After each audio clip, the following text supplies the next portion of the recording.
Hello! Today we're going to be talking about how to make a rubber stamp that could be used in a letterbox or for doing letterbox trading cards, which are two subjects we will take on in other videos. But today we're going to talk about how to pick an image, set it up to carve, do the carving, and complete your stamp. Now, if you're doing stamps for letterboxes or for a personal stamp, I recommend you stay somewhere between about 2 by 2 for a personal stamp, 2 inches by 2 inches, or 2 to about 3 inches for one for a letterbox. You can make bigger stamps, but when you start getting into larger sizes, they don't stamp as well, and you have problems fitting them into letterboxes, and some people have smaller logbooks, so they're harder to put into logbooks.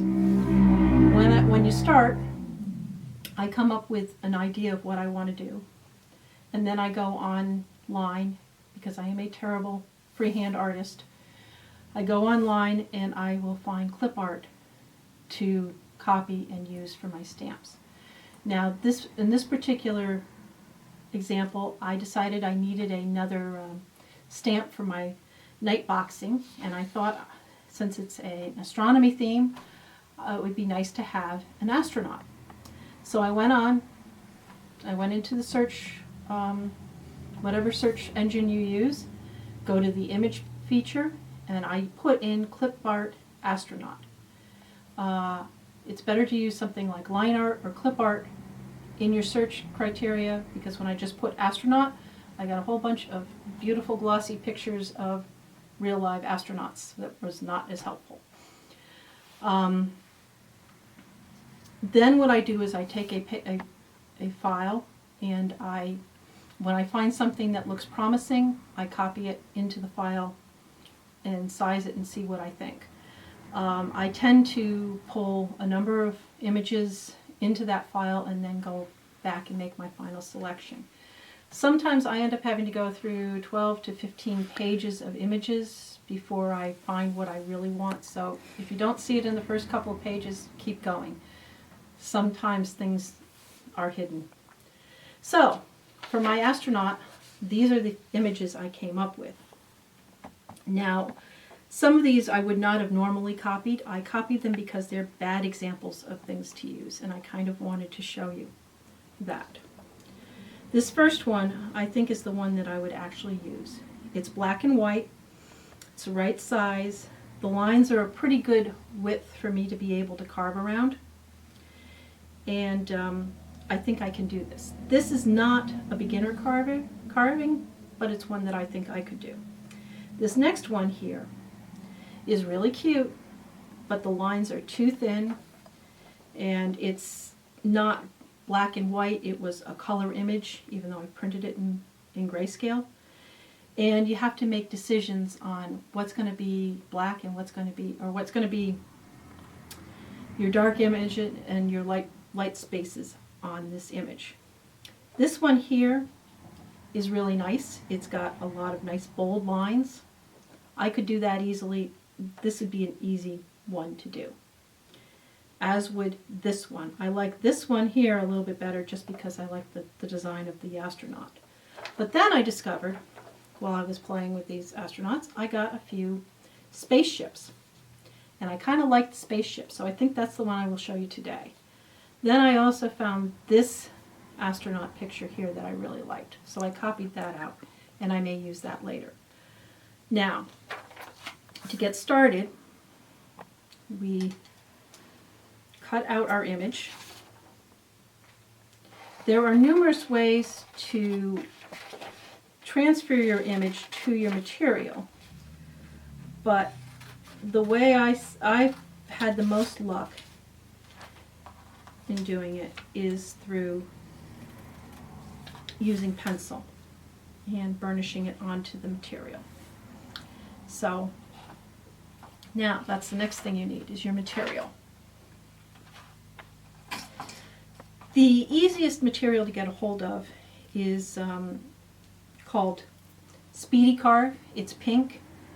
It comes in small sheets like this. You can also get it in much larger sheets. It can be found very easily online or at Michael's or other craft stores. There are other materials that you can find. I have a couple examples here. This is called tansy cut, and it's a special order through a company. This is a very hard material, and I don't recommend it for beginning carving.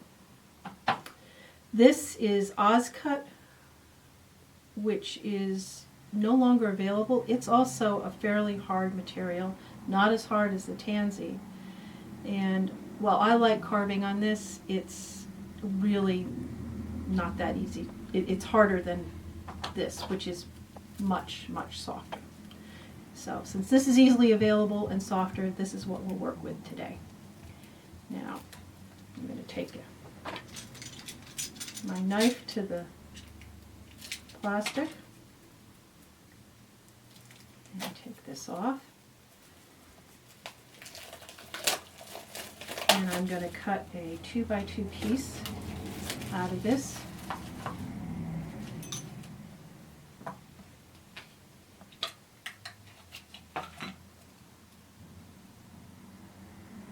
Using my box cutter. Gotta figure out where 2 is.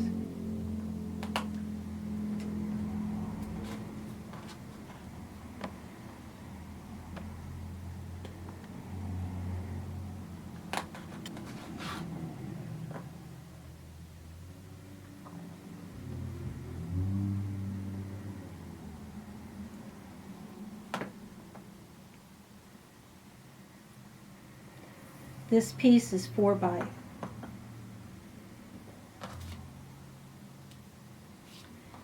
so I can get 6 2x2s out of it.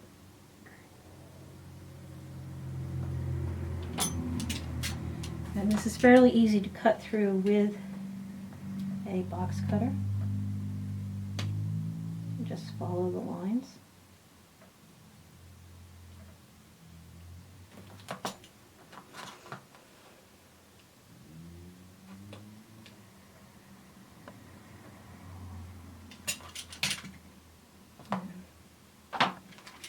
We'll set the remainder apart. Now, what I'm going to do is I'm going to change the direction of the camera so that you can look over my shoulder and actually see me carve and see how I do this. So we'll come back to that in a minute. To start, I'm going to take my image and I am going to color over all of the black parts very heavily with my number 2 pencil. This is how we're going to transfer the design to the block. So you want to make sure you stay on the lines and you color thoroughly and heavily, because we're going to have to transfer the graphite off the paper and onto the block.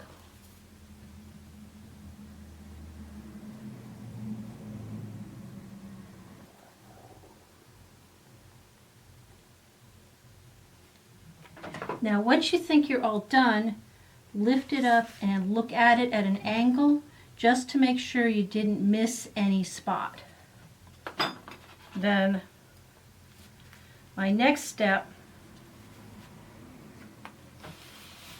is to take my block, put my picture over it, make sure it's where I want it to be, and everything is on the block, and then use the back of a spoon or something else to push the design and try and rub the graphite off the paper and onto the block.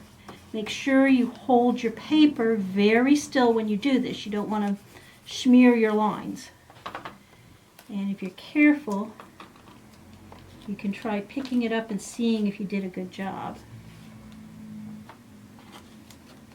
I didn't get quite well enough over here, so I'm going to go back over on this side a bit. That looks pretty good. Now you can touch up your lines with the pencil to make sure that they're dark enough and you know exactly where they end. If you missed a little bit of a spot, you can color it in. This came out pretty good, so I don't need to do too much touch up. Now, this is the handle of the speedball, and what we do is there in the handle is where you store all the bits, or the tips. So I'm going to take a number 1 tip, which is the thinnest tip, put it in the holder, or the handle, and then tighten it in.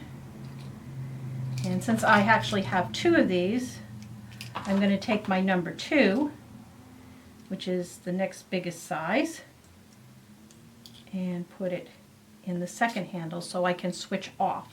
If you only have 1 handle, you just switch the blades as you go. Now, to start this,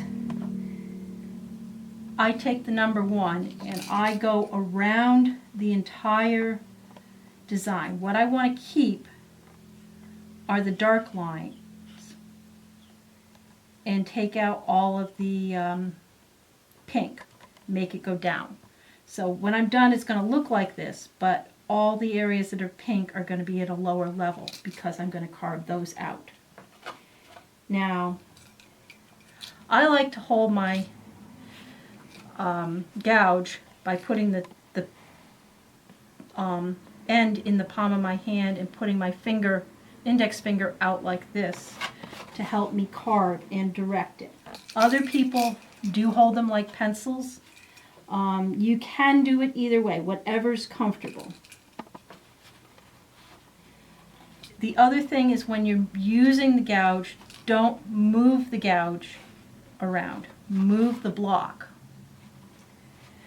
and keep the gouge pretty much going in the same direction. When you go around the curves, you move the block with your fingers. And keep your fingers out of the way of the gouge. It's sharp, and you really don't want to go through lots of band-aids doing this.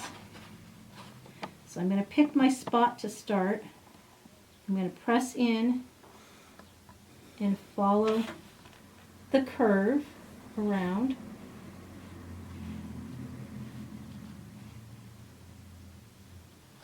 Very carefully. Now the angle that you hold the gouge at will dictate how deep your cut is. With a number 1, you want to be careful you don't hold it at too upright, because if you do that, you'll be going too deep into the block and you'll bury the whole tip in the block, which is not the most convenient thing. I get to the end, I click off. Now I'm going to go up this way and around this curve, just like I did with the other one. Now when I meet up with my other line, I make sure I stop there and flip up to pull the piece off. Now I'm going to do the same thing around all the other lines to get my initial image cut.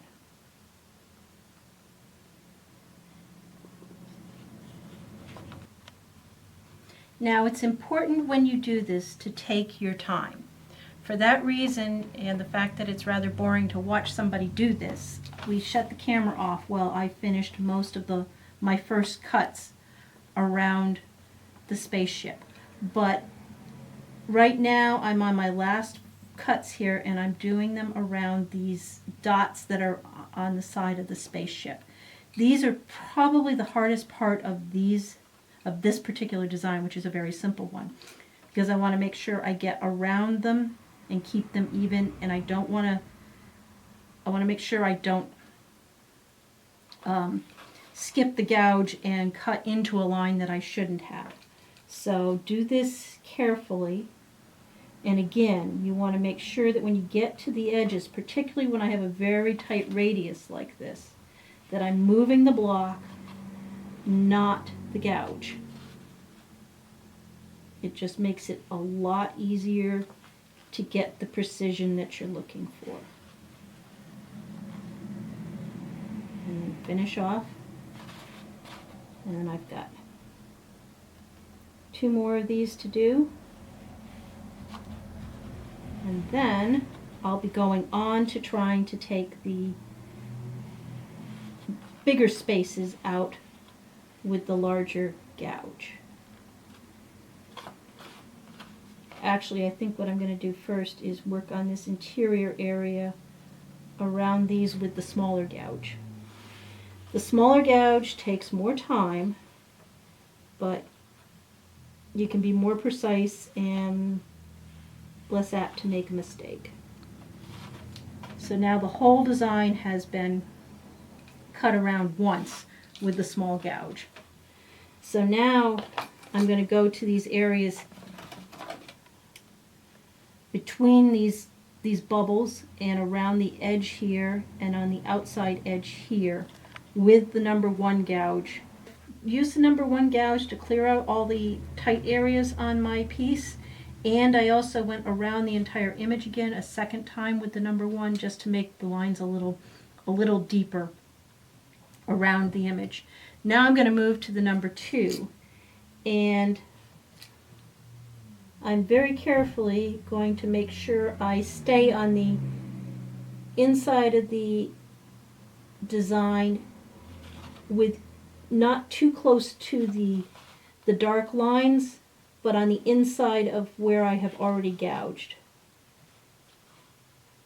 And pretty much do the same thing I did with the smaller gouge, except now when I do this on these bigger areas, I can take more material out with each pass.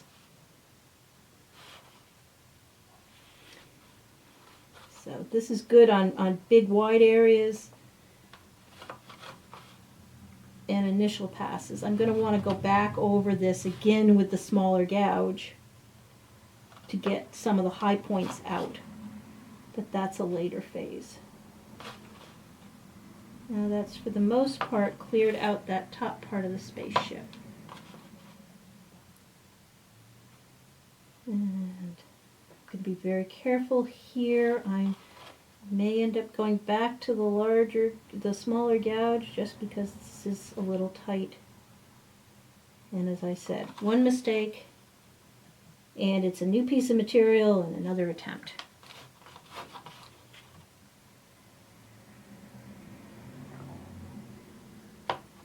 The other thing is if you make a mistake with your gouge, sometimes you can change your design a little bit. If I made a mistake and gouged out one of my bubbles down here, I might just decide to take another bubble out and even it up or do something like that. There are options if you make mistakes, but you either have to change your design or start over. Now, then I'm going to come and do the outside here, going towards the edges. And when you do this, you're going to end up leaving some high spots, which we can come back and take care of. Or if, in some cases, people leave them because they like the look.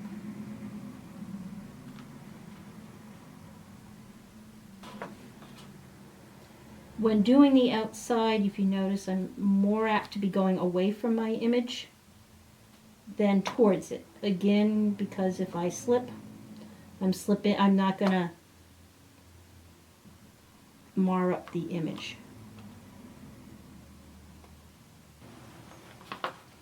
And when you get some of this stuff on the edge that stays there like that, you can use carefully use an X-Acto to pull some of that off. This is a very small X-Acto that can also be used for carving. But you can take your edges off like that with your X-Acto. Especially when you're doing this and you're heading away from your design, that's when you want to make sure your finger's not here and I'm not headed for it. Keep your finger on the side, away from where you're gouging. It's sometimes a hard thing to remember.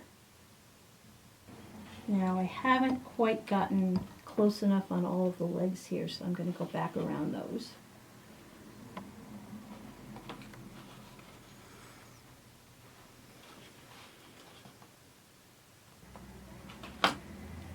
Now I think I've mostly done this. I can see some spots that I'm going to have to gouge out a little more. But I'm at the point where I don't need my lines anymore. The design is finished enough that all my I can ink it up and see where my problems are. And when you do this the first time, first thing you want to make sure you get all the pieces of rubber off, because they will ruin an image and get stuck on your ink pad and ruin the next image. So I ink it up.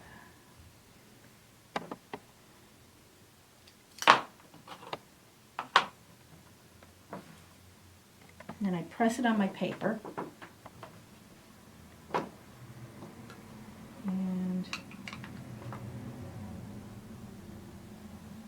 now when you look at this, you can see there's an awful lot of extraneous lines around here. So now that's the next thing to do, is go back with the gouges and clean up those smaller spots. The one thing I need to do before I do that is take a paper towel to my image so I don't end up with ink on everything. Alright, I went and I got my paper towels and take off the excess from your stamp with the paper towel. I also went and got some hand wipes so that I can keep my hands clean during the inking process too. But don't use the wet ones on your stamp to clean it. Just use the paper towel. You can clean the stamps with water if you need to, but it's best not to put too many chemicals on them, especially things that have a lot of fragrance in them, like wet wipes do, because if you put these in boxes in the woods, sometimes the fragrances can attract animals to your boxes and they will destroy them.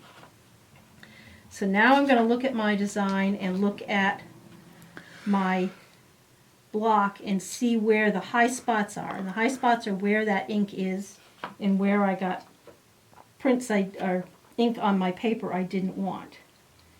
Now the thing to remember is that my inked image is a mirror image of my stamp. So if I see a line over here on the right, it's really on the left in my image.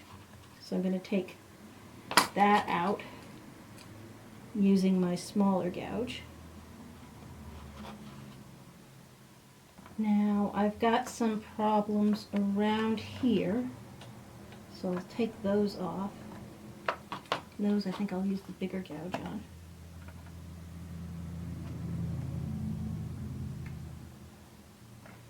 This is why I like having two handles for the gouges, so I don't have to keep screwing them in and out as I work.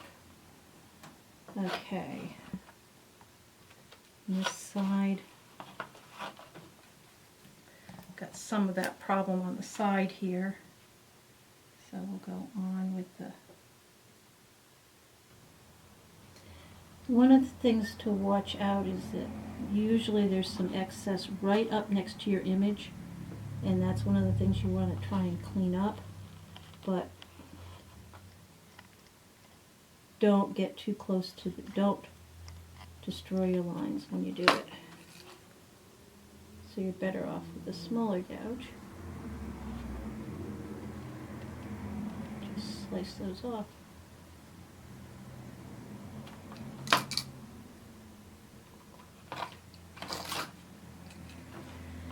And there's some here I need to get rid of. So as you notice, I'm just going back and forth between looking at my drawing and looking at my impression and looking at my stamp to decide what lines or what places need to have material removed. And there's a line right under there. Alright, I'm cleaning up the last, what I think is the last little bit of this. And then I'm going to take my tweezers and pull, there's a little piece sitting here that I got hanging, I'm going to pull that off. Check around the design again, make sure that it looks good, and then we'll try it again. And when you do these tests, or even when you do regular inking, don't over ink your design. That can just get messy, especially if you're working with black ink. Just put it in here. Now, you can see that I've made some real improvements in the design, but I still have problems down around here and around the edges, so I've got to go back and clean that up. And I do this as many times as I need to get the image to the way I want it to look. And sometimes that can be 3 or 4 attempts. Again, remember not to take too much off when you do this, because at some point you get to the point where you're going to impact your image. So it's something you got to work at. I got problems. Now, one of the ways of dealing with some of the excess around the edges is you can take your X-Acto and cut closer to the image than you were working. Okay.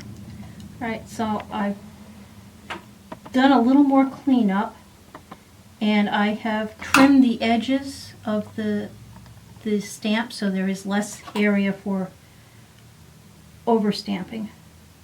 And now I'm using my tweezers to pull any little pieces that got only partially detached off so they're not hanging, or pieces that are on there that are not attached and just hanging around. Now, we'll make one more pass at this and see if it's good.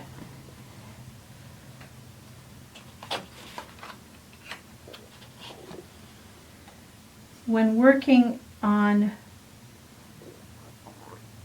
creating stamps like this, it's best not to use your best ink pads, because you do get some of the plastic or rubber left behind on the ink pad and can mess up things. So it's good not to use your good ones. Now, you can see that this is much better than my original. And I could go and do a little more cleanup. I probably will at some point, but that's pretty good to that's pretty close to what we want. So again, take your time, get the proper tools, and work from images that you think you can have got enough space around them that you can actually work to them. As you get better, you can go with more complex designs. And just have a good time with it.